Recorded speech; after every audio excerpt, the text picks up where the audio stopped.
I'm headed for a land that's far away, beside the crystal fountain. So come with me, we'll go and see the big rock candy mountains.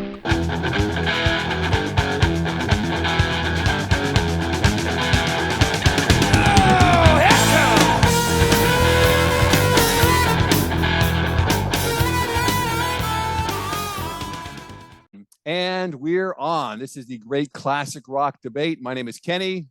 I'm Paul, and as usual, I have no qualifications. Consistency, a lot to be said for consistency. Yes.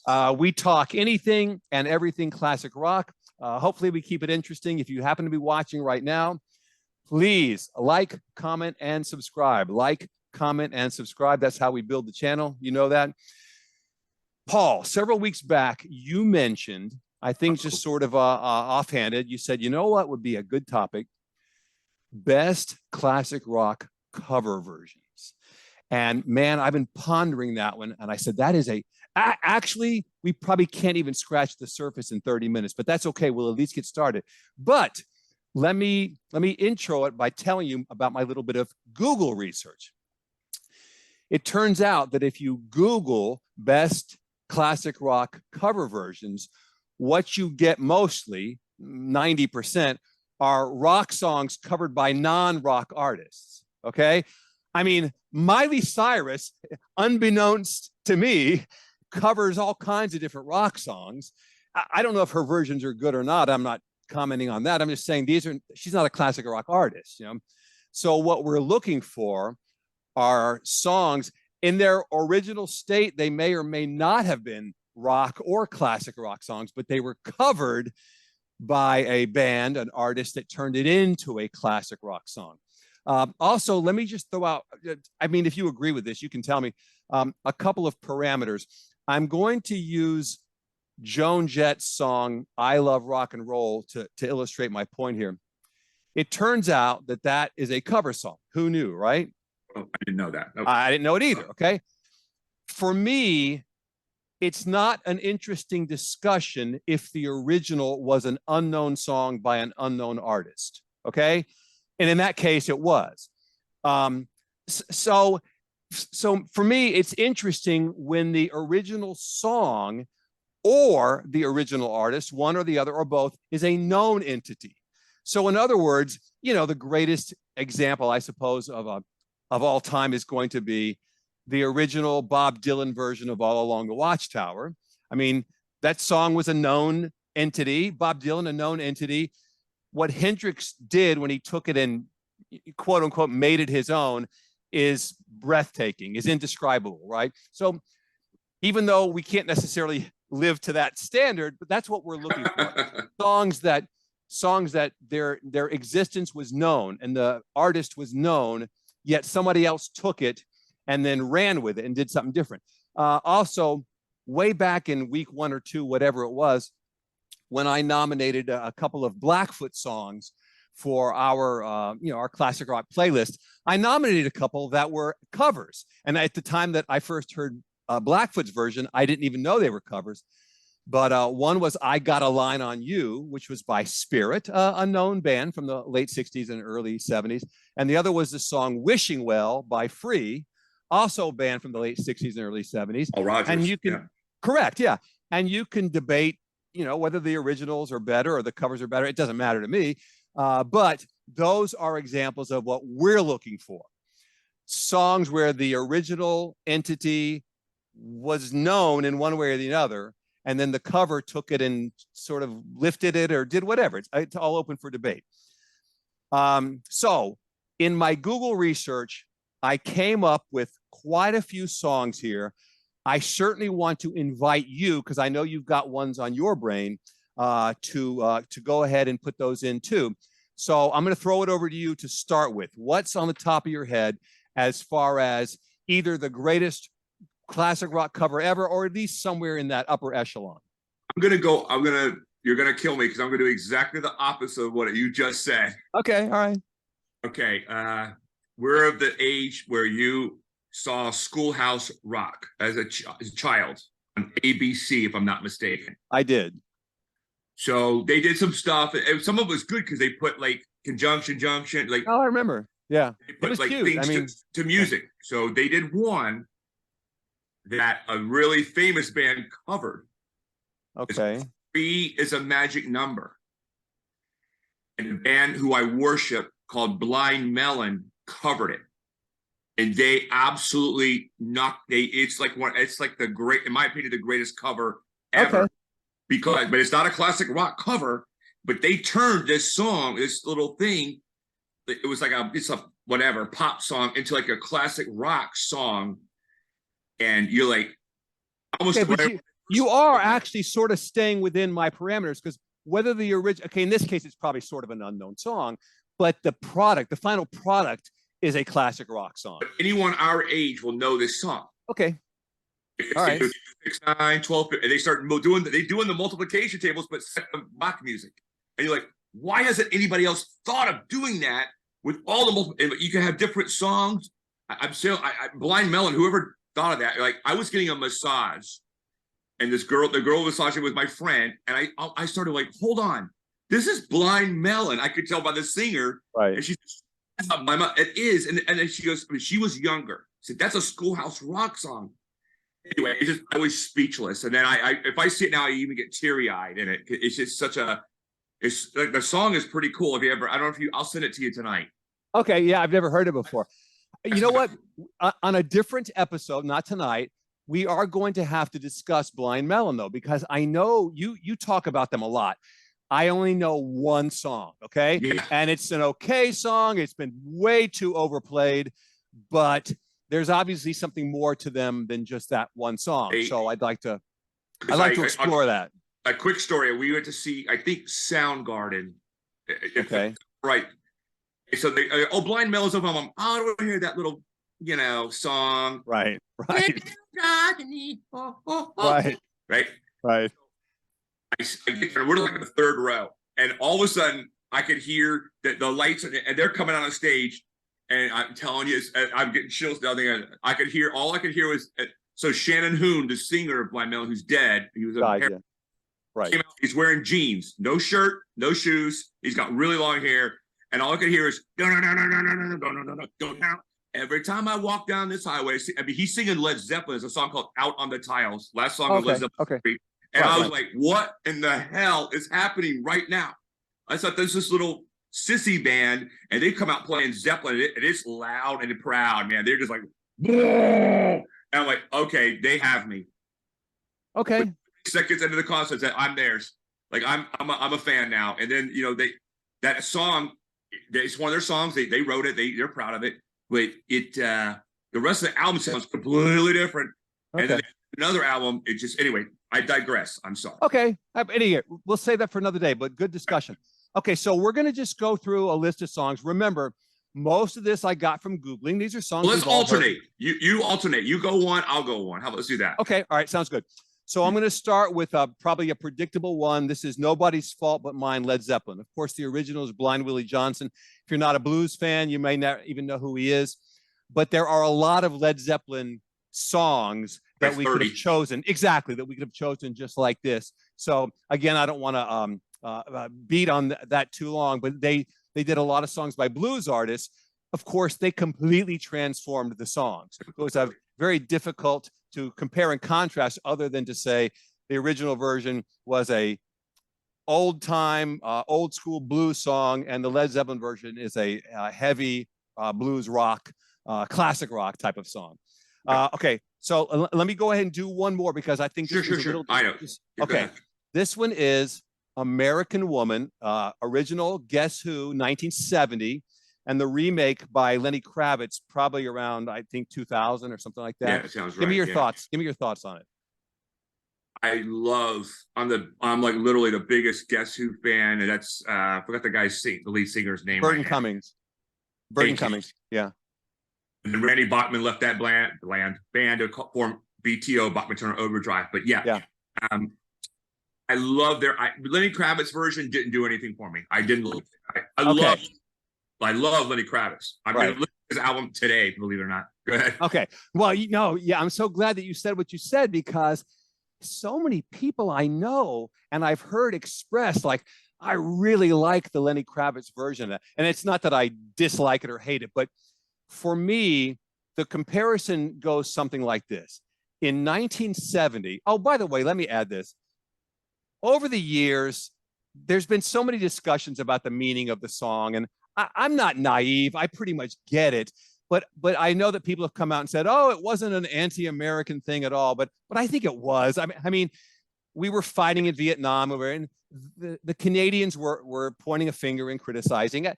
Whatever, you know, when you guys need us, we're there. But fine, we take it like a man. So it had a certain social message, whether you agree with it or not. Yeah, and the anger sort of came through in that song, right? And you felt it. And again, you don't have to be Canadian or agree with them to at least say, I understand what they were saying. And so, right. And you know, in 1970, there was so much political turmoil and stuff going on. So Lenny Kravitz's version, which by the way, he didn't do anything radically different with it. He just kind of redid it, and it's largely similar anyway.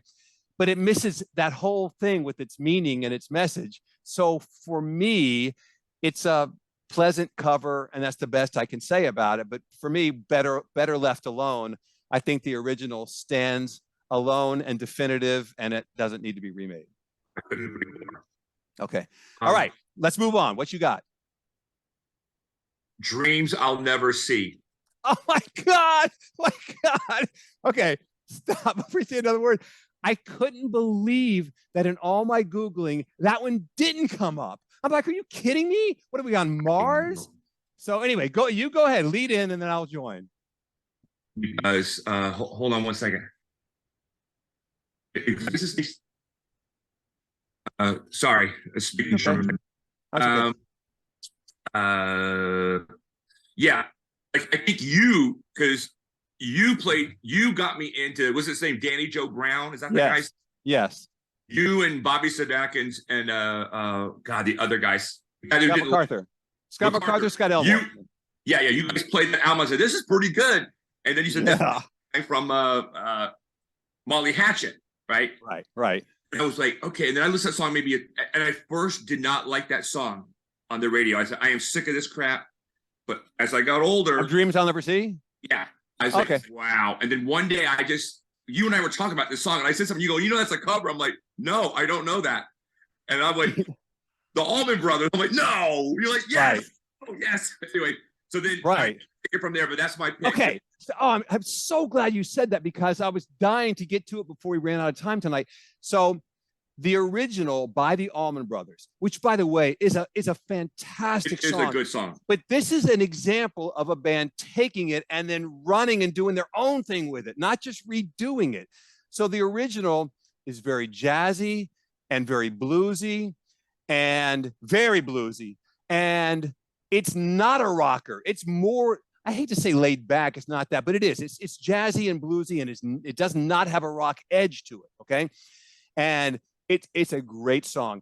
Remember I said once in one of these previous episodes that when I was a younger man, I really didn't get the Allman Brothers. Everybody, all the hoopla, and I would go, I don't get it. But when I hear that stuff now, it is so genius. It is. So Molly Hatchet, which shows just how their brains function. They heard it and said, oh, what they did with it was great, but what we're going to do with it is going to be completely different.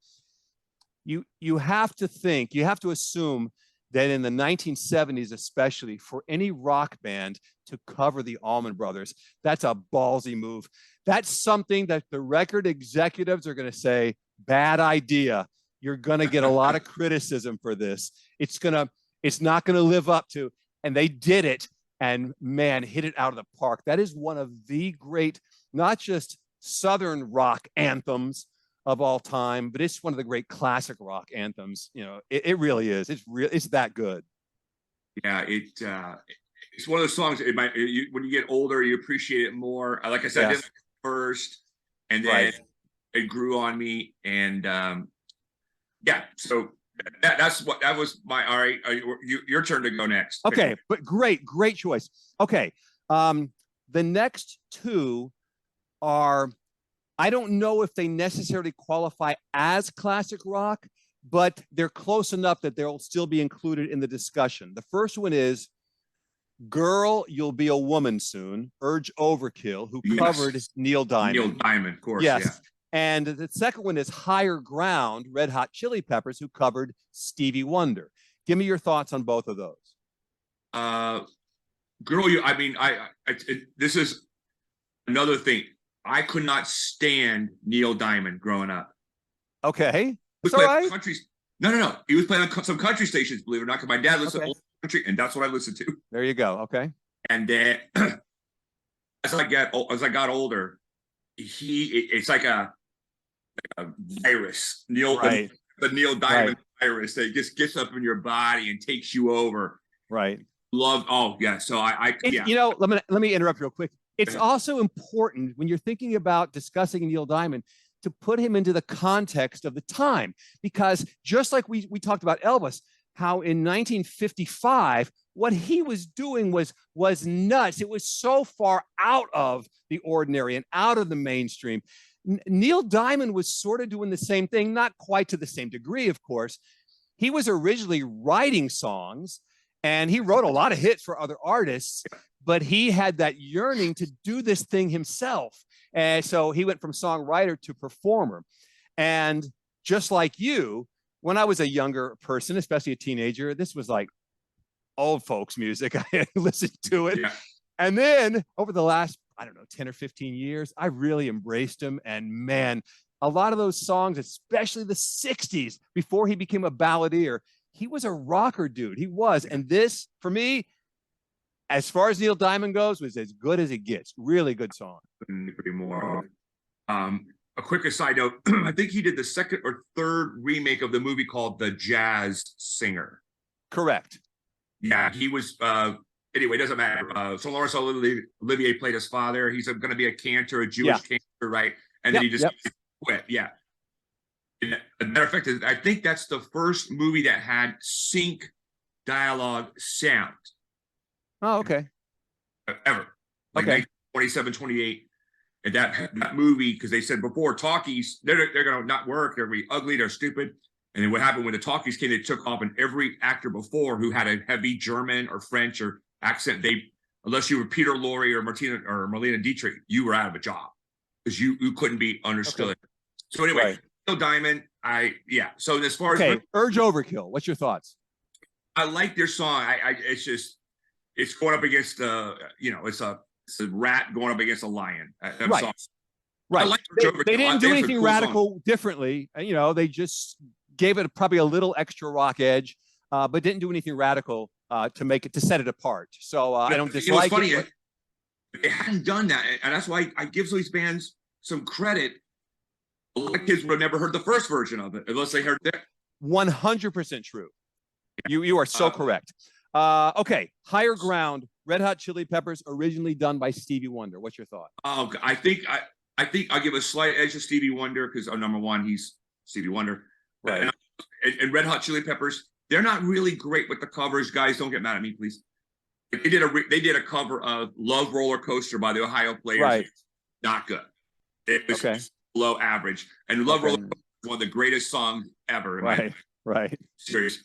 We can do an entire show on that song. Trust me. Yeah, well, I know we could. So so I give an edge there back to Stevie Wonder. And that's why it's not that many of these songs that we're going to say where you and I will both say, okay, like Dreams I'll Never See, we both say it eclipsed the Allman version, Allman Brothers version.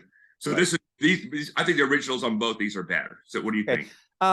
The Red Hot Chili Peppers version does nothing for me. It was one of those that I just sort of shrug and go, I'm not even sure why they did it. Okay, but I don't hate it, but I would choose the Stevie Wonder song every time. So, okay, I'm flipping back over to you. Okay, now this song is a song that I'm not sure if you're even familiar with, but in the heavy metal world, this song is like one of the 5 or 10 anthem songs. Okay. And it is called "Am I Evil" by Metallica. I've heard it. Now, what you don't, okay. It is a cover of a British band called Diamond Head. I had no idea. Okay. I know. And when you hear the original version, you're like, oh, wow, that's pretty good. And you hear what Metallica did with it, like, oh my. And oh my God. And so we don't talk about this very long because I know that's not in your wheelhouse necessarily, but All right. it's a song that for whatever reason I've heard them talk about the song, like why they decided to do it. And you and I'll take the heat on this. You and I used to make fun of Metallica fans. Okay. Oh, we did. Yeah. Yeah. Yeah. So for me, I started worshiping. I'm on your side now. Yeah. This is how simple-minded I was. We're talking 35 years ago, whatever. Just the fact that they had to come up with a name of their band that had the word metal in it. I go, oh my God, it's so juvenile. I would expect that of a bunch of 12-year-olds. So I made the judgment without ever even hearing their music. So, but I think they're great now. Plus, they've done albums of just covers, which man are really good. Like that's another one.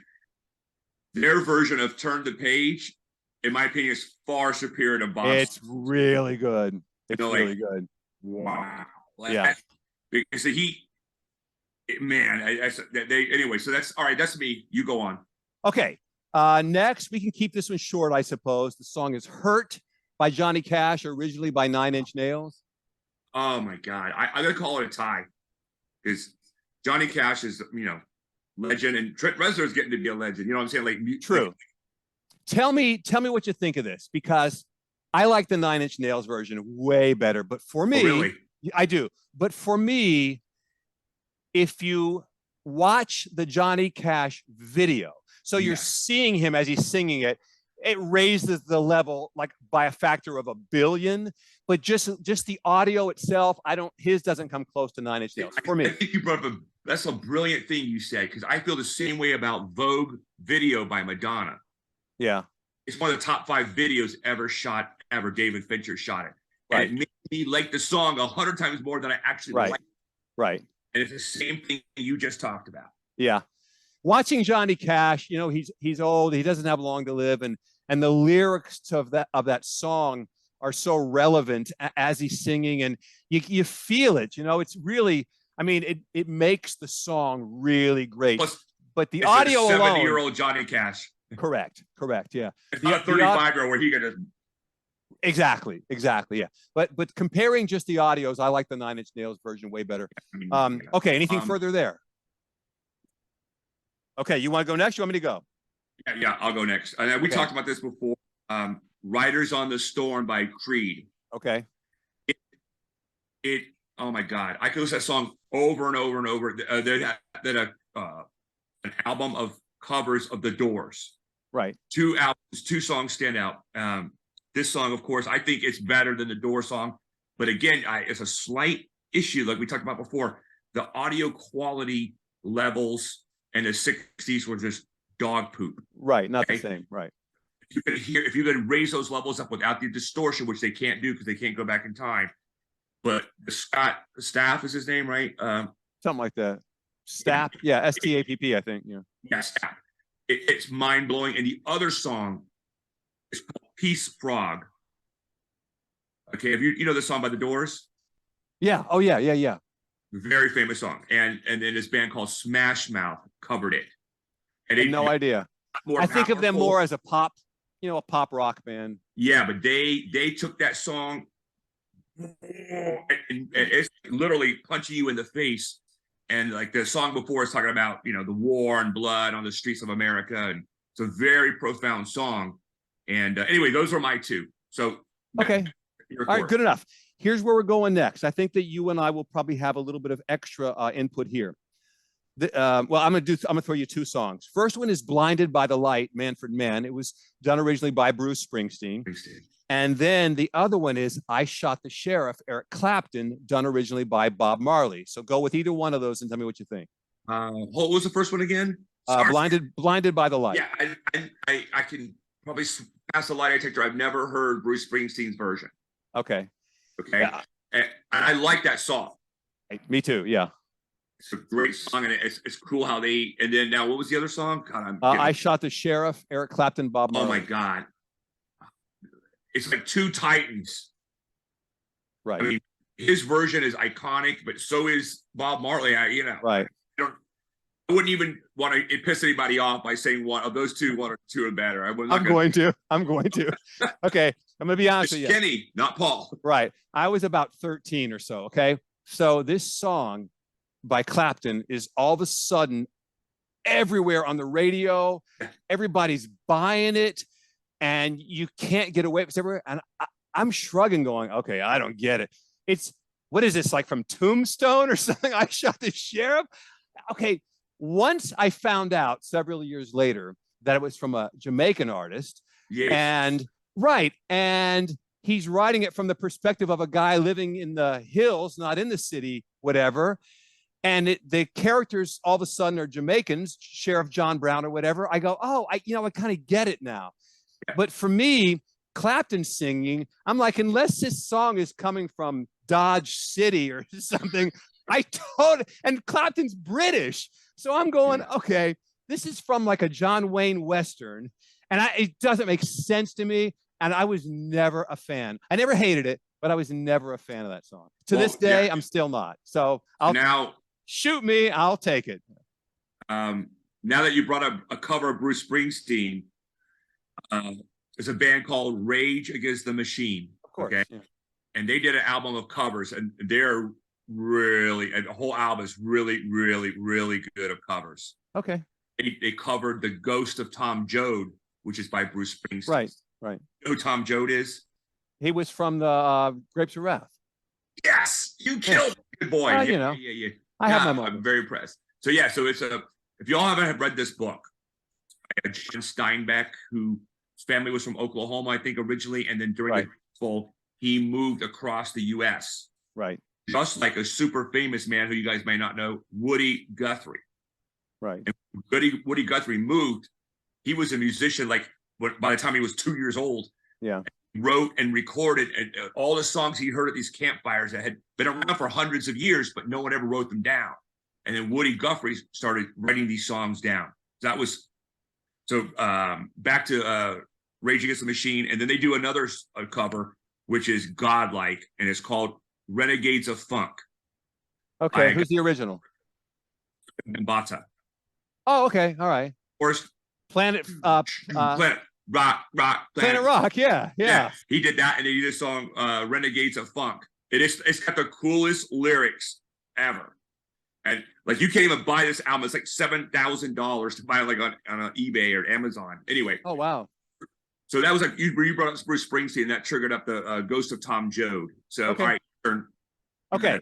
Well, next we'll go to Me and Bobby McGee, which obviously Janis Joplin, it's like that's her song. That's the one that defines her, I guess. I think there were several versions of it beforehand. And I know Chris Christopherson wrote it, but I don't think any of those versions are particularly known.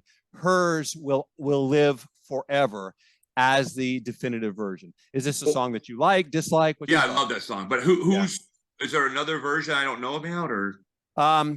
Well, I can't remember the guy's name now, but it had definitely been released by more than one artist before her and released as a single.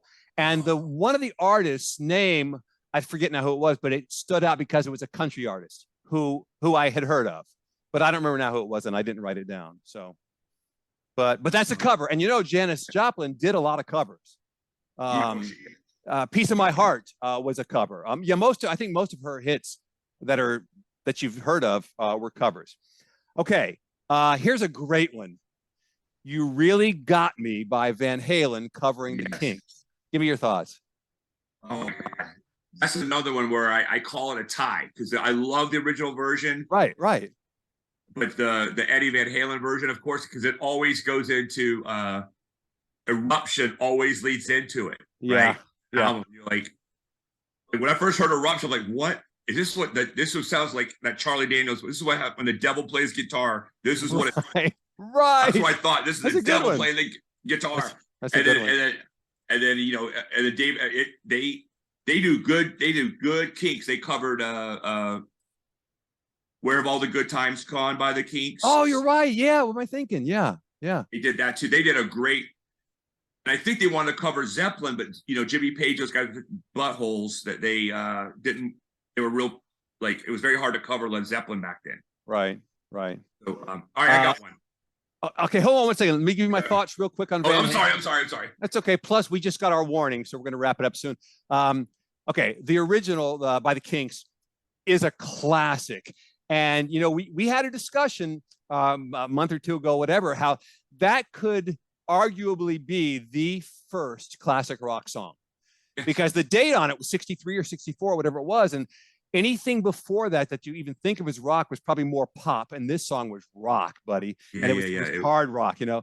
So so I love it, and I love what it stands for. But what Van Halen did with it, it like suddenly it was just there, and it's punching you in the face, and it instantly made them a name because you couldn't ignore a band that could take that song and elevate it in the way they did, because that's a song that you think, what, how could you elevate it? And they still did. So for me, it's an anthem.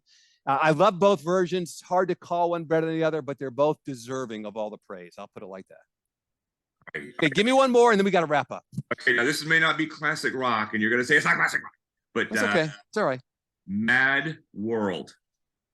I Tears for Fears. And Gary Jules?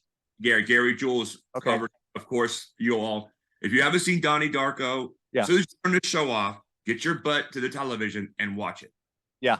The director's cut. I mean, not the director's cut. The original cut. Do not the original cut. Yeah. You'll see. Well, this movie just says, okay, I'm going to take control of you for a couple of hours and then you out. And you know, for me, the cover really elevates the song. The original is a good song, but I don't think it's necessarily memorable the way that cover is. It's haunting. It really is. Yeah, the whole movie is haunting. The whole movie is, yeah. Echo and the Bunny Man, which is not a cover. So right. Okay, listen, I have a lot more on my list. Maybe we'll continue this, but for now we're gonna go ahead and wrap up. Yeah. Any nominations tonight to our never? Oh, you go first. Let me think of something. Okay. Well, here's what I'm gonna do, and it triggered earlier in the discussion when we were talking about Molly Hatchet. Okay. So the lead singer of Molly Hatchet was Danny Joe Brown, as you know. What a great vocalist, and his style was perfect for their sound, because when they eventually had to replace him, the new guy was a good singer, but it didn't work. His voice did not work with their band and their established sound. So Danny Joe Brown was really one of a kind, great rock singer. As you know, he recorded a solo album in I think it was '82, and the single that was so amazing was called Edge of Sundown. This is, again, one of the greatest Southern rock anthems ever recorded. And why it is not a staple of classic rock radio is a mystery that will never be solved. It is just a fantastic Southern rock. It has every element that you want a classic rock, Southern classic rock anthem to have. So that's my nomination. Go ahead. I'm having struggling, but I have a song. It's by a band that people like to rip on, Cheap Trick. I like them. And they have an album, All Shook Up, I think it's called. And it's a cool song, and it's called High Priest of Rhythmic Noise. Okay, I don't know it. It doesn't sound like any of their other songs. It was like Nine Inch Nails and this other band I love called Machines of Loving Grace snuck in when they were kids, hypnotized Cheap Trick, and made them play this song. And then when the song was over, they just left, and they go, what the hell? Oh, sounds pretty good. We'll put it on the album. Because it doesn't sound like any other song they've ever done. You're like, how can that be the same band? Okay. Now I'm going to look it up now. Yeah. Like always. Cool, and it's going to be, they use the voice of the Cylons from Battlestar Galactica in the song. Oh, okay. All right. So it's a creepy song. Anyway. Okay. Give me the name of the song again. High Priest of Rhythmic Noise. Okay. High Priest of Rhythmic Noise, Cheap Trick, Mine's Edge of Sundown by Danny Joe I love Brown. that song, by the way. Your song, I love it. Okay, great. Okay, so we're out of time, so we're going to wrap it up for now. If you happen to be watching, please like, comment, and subscribe. We need you to do that. That's how we build our channel. That's all for tonight. So until next time, we'll see you later. I'm Kenny. I'm Kenny. Yes, now we'll see you. Now we'll see you later. All right.